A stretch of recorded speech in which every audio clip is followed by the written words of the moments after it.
Do you have a paranormal encounter you'd like to share with us? Send us an email with your story for a chance of it being featured on Weird World. Paranormal researchers have unearthed hundreds of accounts of often very unwell people being cured by extraterrestrial intervention. A Weird World viewer has written sharing her experience, which reflects many aspects of this mysterious phenomenon. Kat Williams has written to us from the US with her story, which she says has only been told to a handful of people because of its strangeness. Kat states that she was about 8 or 9 years old when she had her extraterrestrial or ET encounter, so these events took place in 1984 or 1985. She lived with her mother, father, younger brother and older sister in the South Lake, Texas area, where she grew up in what she describes as a middle-class neighbourhood. Kat remembers lying on the family's couch in the living room and her mother coming up to her and asking if she needed to be taken to the emergency room. At the time, she says, she couldn't breathe and could not even answer her, as she felt as if her lungs were not functioning. Her mother just knew that there was something wrong with Kat and took her to the hospital. Kat remembers the bright white lights, a doctor in a white coat, and most importantly, an oxygen mask which was placed on her face. She also remembers the doctor saying that she wouldn't have made it much longer. She was diagnosed with pneumonia and stayed in the hospital for about 2 weeks. Kat remembers small details of her hospital stay, such as when her classmates sent her homemade cards that said "Get well" and reading Snoopy books from the hospital library. Finally, her family came to visit her and took her back home, so that she assumed that she was healed. But this is where the strange aspect comes into her experience. She remembers that a few days later she was sleeping on her bed, on her back, with many pillows stacked up, so that she could breathe better. In fact, she still sleeps this way today. The next thing she knew was waking up in the middle of the night to total darkness. But the odd thing now was that she was sleeping on her stomach with her neck and head turned to the left. She opened her eyes and saw one dark figure and, she believes, another dark figure who was behind the first. The figures were about normal size, 5 feet tall and no taller than the window. Kat instantly became scared, thinking that there were 2 disguised men in her room who were possible thieves.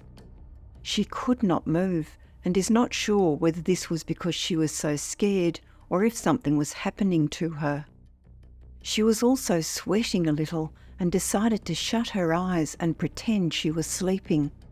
She was hoping that the burglars would take what they wanted, ignore her and move on. With her eyes closed, she felt the bottom edge of her bed go down, as if someone had sat down there. She was, by this time, terrified. Then she felt what seemed like a ballpoint pen go down the left side of her back. She could feel the pressure of it digging down into her back, and says that it was a whisper away from hurting. The next thing Kat knew, it was morning. She woke up to the sun shining through her bedroom window. She jolted up and ran to her mother, who was in the living room. Kat screamed and told her to help look for footprints in the carpet because there were people in the house last night, burglars. Her mother held her to calm her down and said that nobody was in the house last night. The doors and windows were all locked. Her mother explained that Kat was on medication that could make her see things. But she knew what she saw and what she had felt. It was not a dream. Even as a child, she knew that something real had happened. Her mother said that if it happened again, to just look straight at the being and say, "Go away." The next night, Kat did see a small green being looking at her to the left of her bed. Having no idea what it was, she did what her mother had said and yelled, "Go away!" The scary entity disappeared right in front of her eyes. She had never seen a picture of anything like the green being that she saw until she was about 40 years old and watching a historical television show on demons. There it was again, the tiny green being right there on her TV screen. It scared her somewhat and brought back the memories of her childhood in Texas. Around this time, she was walking through the library and noticed a book on alien encounters. As she flipped through the pages, she read a story about a man who was visited by dark beings in his bedroom, possibly greys. When she read this story, it opened the floodgates of her memories of the visitors she encountered as a child. At this time, her mother was coming into town for a visit, so she decided to bring this all up to see if she remembered anything. She said she didn't remember Kat's story, but she did say that the doctor who diagnosed her with pneumonia as a child in Texas said that she wasn't healing and that there was nothing else they could do for her. Basically, her mother had taken Kat home to die. Of course, she hadn't known this at the time. Kat believes these visitors in her room healed her with some kind of pen device. Kat remembers that after this ET encounter, when she was still young, her personality changed. Everything suddenly needed to be neat and orderly. Her bed needed to be made perfectly, and her closet needed to be organised. If she made a mistake, she would become angry with herself, even self-inflicting pain on herself, which she now finds bizarre. Her mother started taking her to church, and in Bible study, she remembers reading how our body is a temple and that we are to take care of our bodies.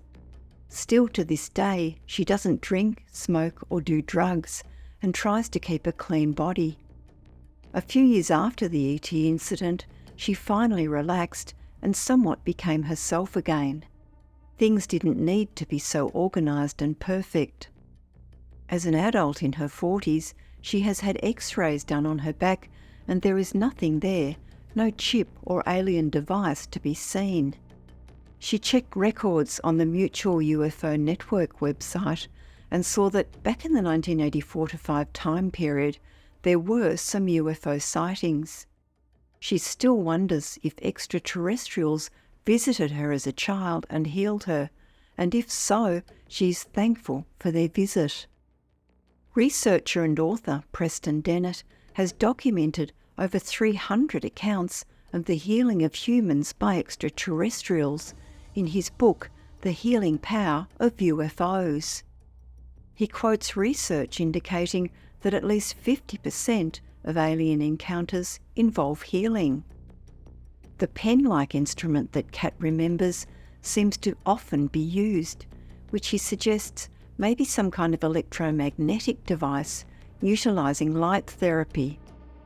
Her experience also represents a typical scenario, as many healing subjects wake up at night to then witness their alien visitors trying to assist. Other accounts involve a person driving or walking when a UFO will hover and send down a healing beam of light, while others with more serious illnesses, like cancer, will be taken on board the craft for treatment. Astonishingly, 10% of cases reported occur inside a hospital, when a mostly human-looking doctor will enter a patient's room and administer life-saving treatment for a condition such as heart disease. The examples found by Dennett even include rectification of a heart abnormality. On their return, the real doctors will be amazed at what appears to be a miraculous recovery or spontaneous remission.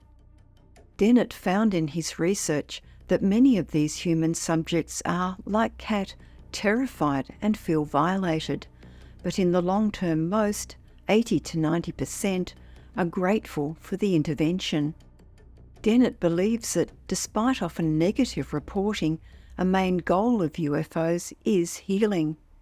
He has uncovered many accounts of intentional healing in mysterious circumstances, with the first investigated ET healing episode dating back to 1914.